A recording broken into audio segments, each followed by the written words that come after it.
She didn't know I make $10,000 a month.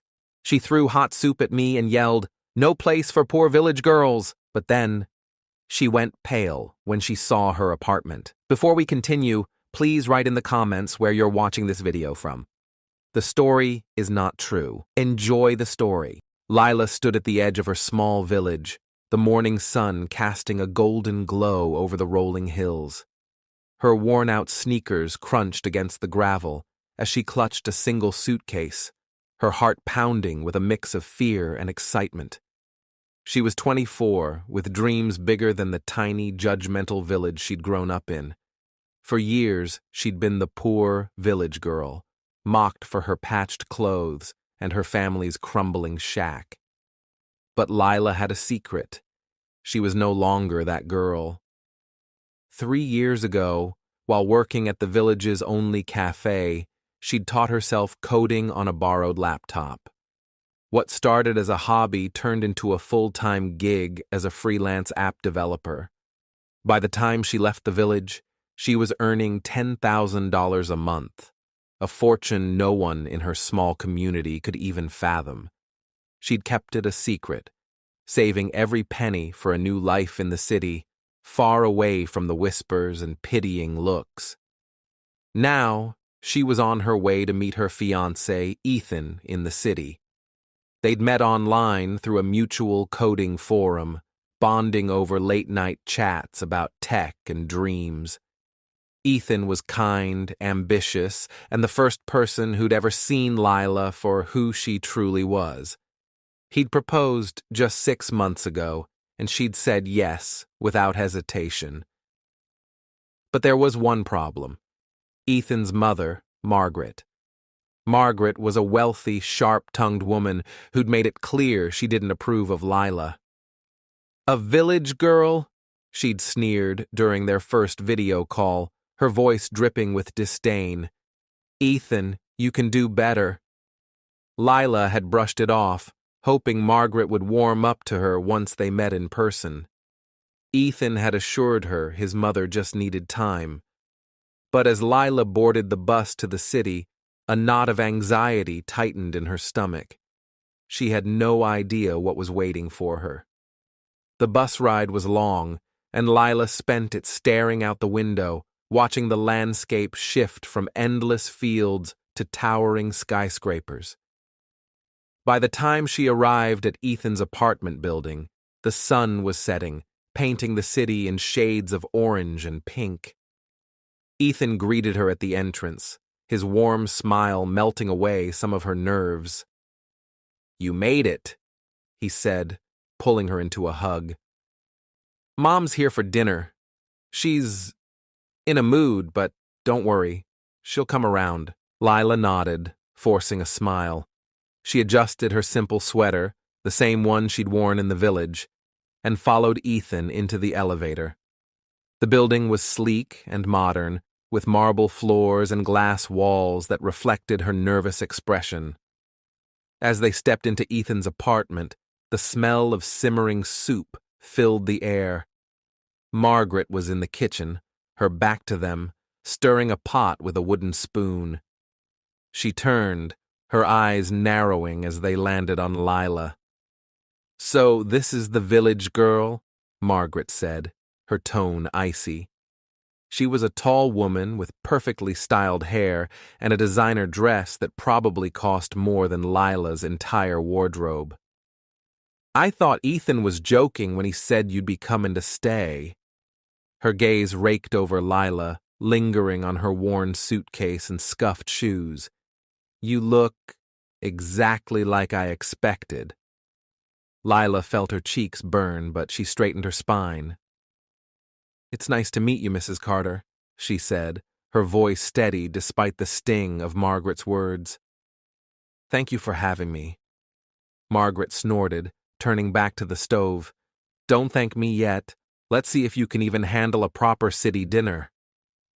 Ethan shot Lila an apologetic look, but she waved it off. She dealt with worse back in the village. She wasn't going to let Margaret intimidate her. Dinner started off tense. Margaret barely spoke to Lila. Instead, peppering Ethan with questions about his work and ignoring Lila's attempts at conversation. Lila tried to stay calm, focusing on the delicious soup Margaret had made, tomato basil, rich and steaming. But then, Margaret set her spoon down with a loud clink and turned to Lila, her eyes glinting with malice.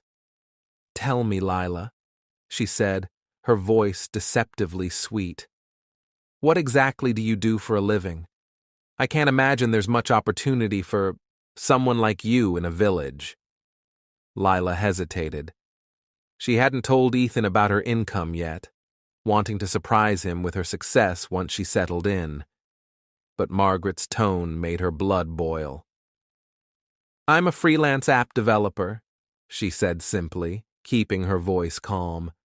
"I work remotely." Margaret let out a harsh laugh. "A freelancer? Oh, darling, that's just a fancy way of saying you're unemployed. What? Do you make a few dollars here and there? That's not going to support my son." She leaned forward, her smile cruel. "There's no place for poor village girls here. You'll drag him down." The words hit Lila like a slap, but before she could respond, Margaret stood, grabbing the pot of hot soup from the table. "You don't belong here!" she hissed, and in a flash, she flung the scalding liquid at Lila. Lila barely had time to react as the hot soup came flying toward her. She threw her arms up to shield her face, but the burning liquid splashed across her chest and arms, soaking her sweater and searing her skin. She gasped, stumbling back from the table as the pain shot through her. The pot clattered to the floor, soup pooling around her feet in a steaming mess. Ethan leapt to his feet, his chair toppling over with a crash. "Mom, what the hell?" he shouted, rushing to Lila's side. He grabbed a napkin from the table and pressed it against her arm, his hands shaking. "Are you okay? Lila, talk to me!" Lila's vision blurred with tears, not from the pain but from the humiliation. Her skin throbbed where the soup had hit her, but Margaret's words burned even worse. No place for poor village girls. She clenched her fists, forcing herself to take a deep breath. She wasn't going to cry in front of this woman. She wasn't going to give her the satisfaction. Margaret stood there, her arms crossed, not an ounce of remorse on her face. "She doesn't belong here, Ethan," she said, her voice cold. "Look at her. She's a nobody. You think she can keep up with our lifestyle? She'll embarrass you. Embarrass us. I'm doing you a favor." Ethan's face twisted with anger. "A favor? You just threw boiling soup at my fiancé. Are you out of your mind?" He turned to Lila, his expression softening. "I'm so sorry, Lila. I had no idea she'd do something like this." Lila shook her head, her voice trembling but firm. "It's not your fault." She peeled the soaked sweater away from her skin, wincing as the fabric stuck to her burns. She could feel Margaret's eyes on her, watching her every move, waiting for her to break. But Lila wasn't going to give her that. Not now, not ever. "Get out," Margaret said suddenly, pointing at the door. "I don't care where you go, but you're not staying here. I won't have some dirty village girl in my son's home." She stepped closer, her heels clicking on the hardwood floor. "You're nothing, Lila. Nothing." Lila met her gaze, her own eyes blazing with defiance. She wanted to scream, to tell Margaret that she wasn't nothing, that she made more money in a month than Margaret could probably dream of. But she held her tongue. She didn't need to prove herself to this woman. Not yet. Instead, she turned to Ethan. "I'll go," she said quietly, "but I'm not leaving the city. I'll find a place to stay tonight." Ethan's face fell. "Lila, no, you don't have to leave. This is my apartment, not hers. She doesn't get to decide who stays." But Lila shook her head. "I need some air," she said, her voice steady despite the chaos around her. "I'll be fine. I promise." She grabbed her suitcase, still sitting by the door, and walked out without looking back. She could hear Ethan shouting at his mother as the door closed behind her, but she didn't stop. She needed to get out, to think, to figure out her next move. The cool night air hit her like a wave as she stepped outside, her burns still stinging under her damp sweater. She walked a few blocks, her mind racing, until she found a small 24-hour diner. She slipped inside, the bell above the door jingling softly, and took a seat in the corner. The waitress, a kind-looking woman with graying hair, brought her a glass of water and a damp towel for her burns without asking any questions. Lila thanked her, pressing the towel to her skin as she pulled out her phone. She had money. That was the one thing Margaret didn't know. With $10,000 a month, she could afford a hotel, or better yet, an apartment. She opened a real estate app and started scrolling, her fingers moving quickly over the screen. Within minutes, she'd found a listing. A sleek, modern apartment just a few miles away, available for immediate move-in. The rent was steep, but for Lila, it was nothing. She booked it on the spot, her heart pounding with a mix of determination and vindication. By the time she arrived at the new apartment, it was nearly midnight. The building was even more luxurious than Ethan's, with a doorman and a lobby that sparkled with crystal chandeliers. The apartment itself was breathtaking, floor-to-ceiling windows, a sprawling view of the city skyline, and sleek furniture that looked like it belonged in a magazine. Lila dropped her suitcase by the door and sank onto the plush couch, finally letting the tears come. She wasn't crying for Margaret's cruelty, but for the life she'd fought so hard to build, and the fact that she'd almost let someone take it away from her. She wasn't going to let Margaret win. Not now, not ever. She wiped her eyes, a plan forming in her mind. Margaret thought she was nothing. Fine. Lila would show her just how wrong she was. The next morning, Lila woke to the sound of the city buzzing below her new apartment. Sunlight streamed through the massive windows, casting a warm glow over the hardwood floors. For a moment, she forgot the chaos of the night before, lost in the beauty of her new space. But then the ache of her burns brought it all back, Margaret's cruel words, the hot soup, the way she'd been thrown out like trash. Lila clenched her jaw, determination settling in her chest. She wasn't going to let that woman break her. She spent the morning settling into the apartment, unpacking her few belongings and ordering essentials online.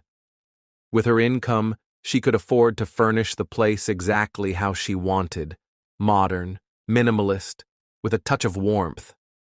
She ordered a sleek desk for her coding work, a cozy rug, and a few plants to make the space her own. By noon, the apartment was already starting to feel like home. But Lila wasn't done. She had a score to settle. She texted Ethan, letting him know she was safe and had found a place to stay. He called her immediately, his voice thick with guilt. "Lila, I'm so sorry about my mom," he said, the words tumbling out in a rush. "I kicked her out after you left. I told her she's not welcome back until she apologizes. I can't believe she did that to you." Lila's heart softened at his words. She knew Ethan wasn't to blame. He'd been nothing but supportive since the day they met. "It's okay," she said, her voice gentle. "I'm fine, really. I just needed some space. But I have an idea. I want to show your mom who I really am. She thinks I'm some poor village girl who doesn't belong in the city. I want her to see how wrong she is." Ethan hesitated. "What do you mean?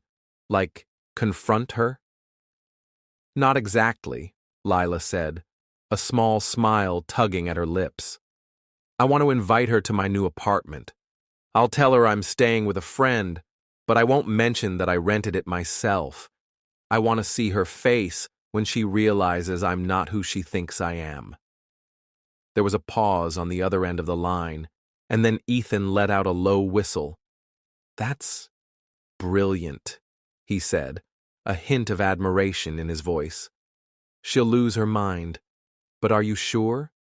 She doesn't deserve to be in your space after what she did." "I'm sure," Lila said firmly. "She needs to see that she can't control me or us. I'm not going anywhere, Ethan, and I'm not ashamed of who I am." Ethan agreed to help, promising to convince his mother to come without revealing too much.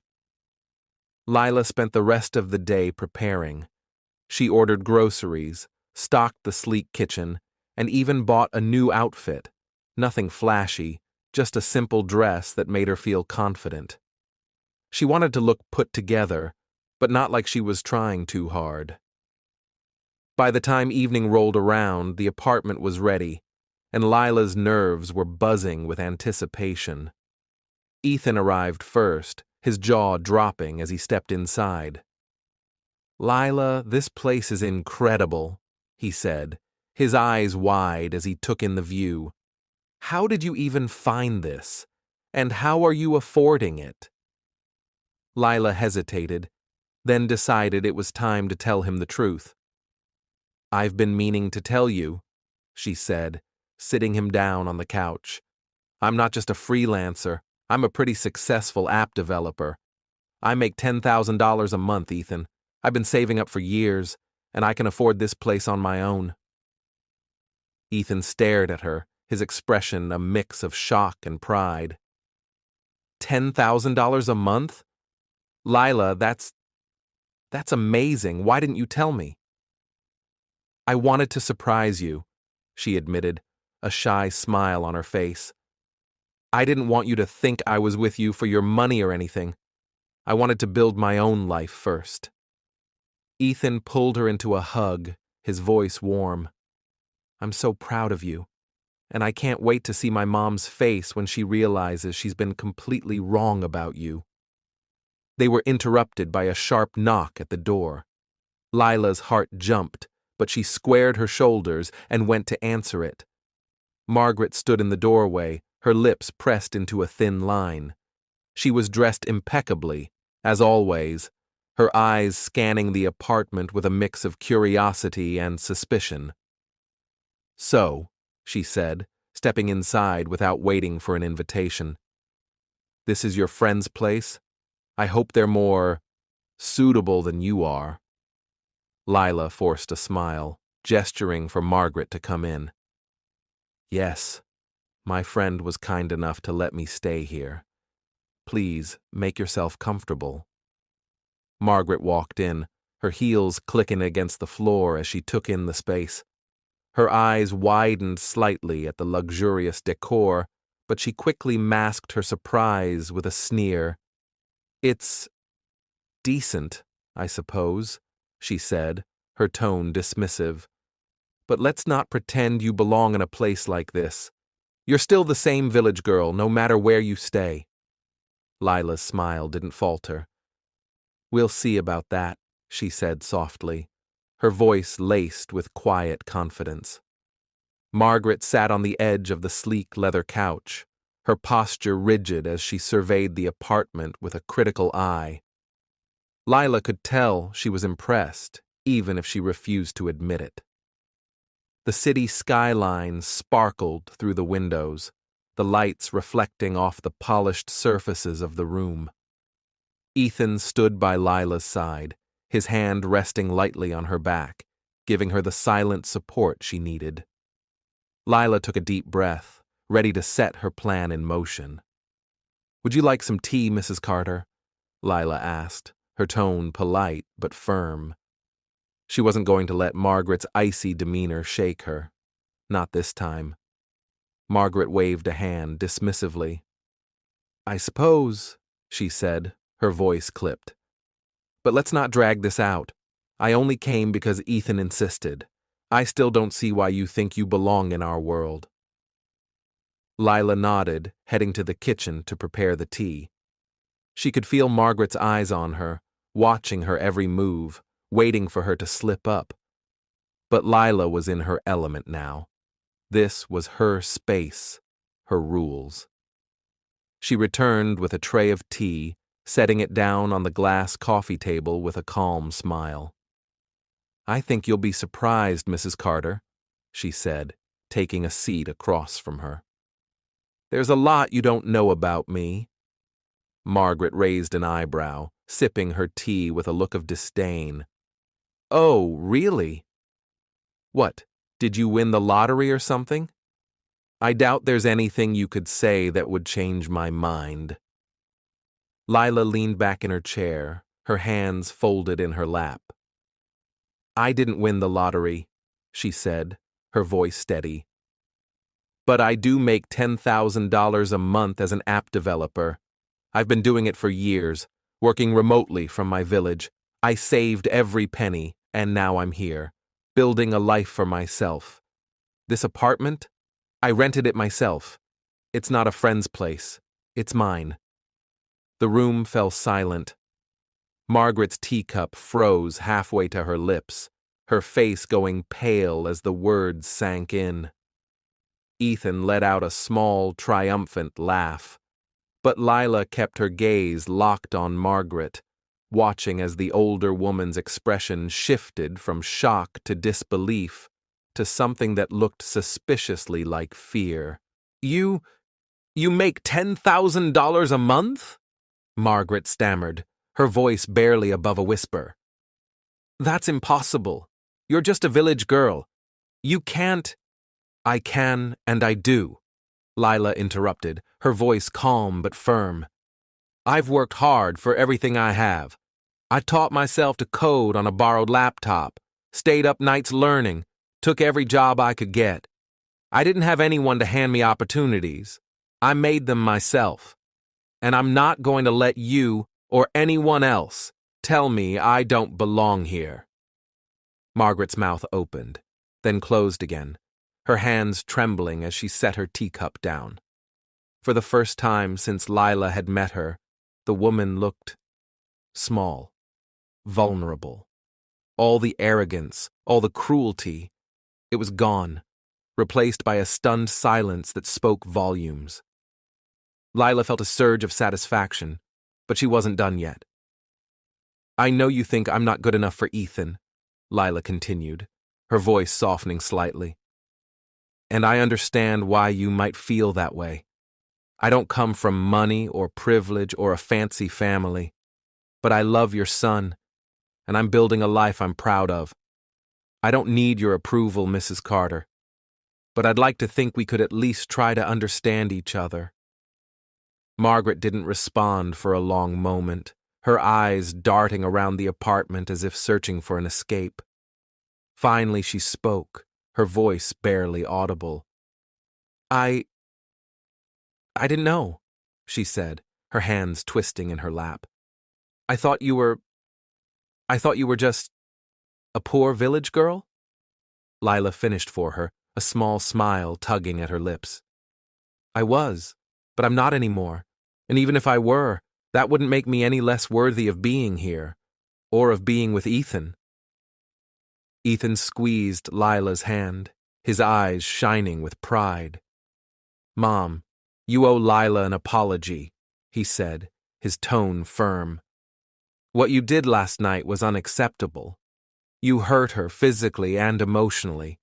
If you want to be a part of our lives, you need to make this right." Margaret's face flushed, and for a moment, Lila thought she might storm out. But then, to her surprise, the older woman's shoulders slumped, and she looked down at her hands. I'm sorry," she said, the words sounding foreign coming from her. "I was wrong. About you, about everything. I shouldn't have done what I did." Lila nodded, accepting the apology with a quiet grace. She didn't fully trust Margaret, not yet, but it was a start, and for now, that was enough. The tension in the room began to ease, though the air still felt heavy with the weight of Margaret's apology. Lila stood, smoothing her dress as she gestured toward the balcony. "Let's get some fresh air," she suggested, her voice gentle. She wanted to give Margaret a moment to process everything, and truthfully, she needed a moment herself.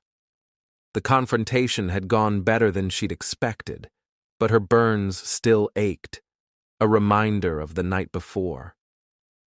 The three of them stepped onto the balcony, the city sprawling out beneath them in a sea of lights.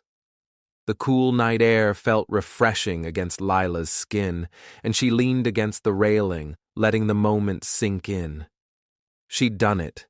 She'd stood up to Margaret, shown her who she really was, and come out stronger for it. Beside her, Ethan wrapped an arm around her shoulders, pulling her close. "I'm so proud of you," he whispered, his voice warm. "You handled that like a queen." Lila smiled, resting her head against his shoulder. "I just wanted her to see me," she said softly. "The real me, not the version she made up in her head." Margaret stood a few feet away, her hands gripping the railing as she stared out at the city. She hadn't spoken since her apology, but Lila could see the conflict in her eyes. For the first time, Margaret looked human. Not the cold, judgmental woman who'd thrown soup at her, but someone who was grappling with her own mistakes. "I've been awful," Margaret said suddenly, her voice breaking the silence. She turned to Lila, her eyes glistening with unshed tears. "I thought I was protecting Ethan, but I was wrong. I judged you without knowing you, and I hurt you. I don't expect you to forgive me, but I want you to know I'll try to do better." Lila nodded, her expression softening. "That's all I can ask," she said. "I don't hold grudges, Mrs. Carter. I just want us to move forward." Margaret gave a small, shaky nod, and for the first time, Lila saw a flicker of genuine warmth in her eyes. It wasn't much, but it was a start. They stood there for a while longer, the city humming below them, each lost in their own thoughts. Lila felt a weight lift off her shoulders, a sense of peace settling in its place. She'd fought for her place in this world, and she'd won. The rest of the evening passed more smoothly.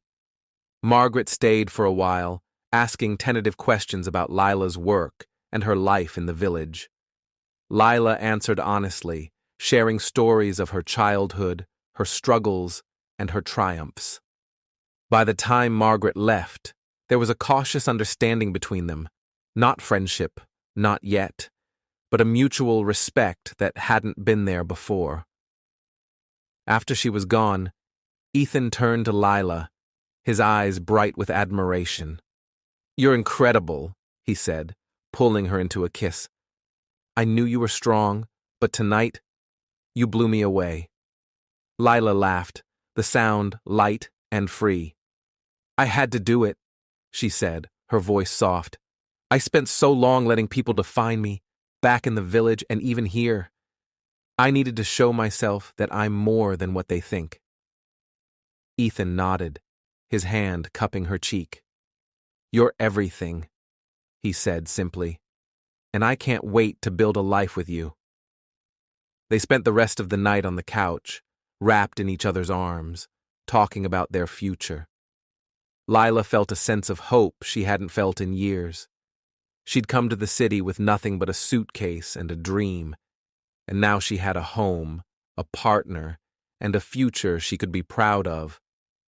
Margaret's cruelty had tested her, but it had also made her stronger. And as the city lights twinkled outside, Lila knew she was exactly where she was meant to be. The next morning, Lila woke to a text from Margaret, a simple message that read, "I'd like to take you to lunch sometime, to start over." Lila smiled, typing back a quick reply. "I'd like that." She set her phone down and looked out at the city, her heart full. She'd come a long way from the village girl she used to be, and she couldn't wait to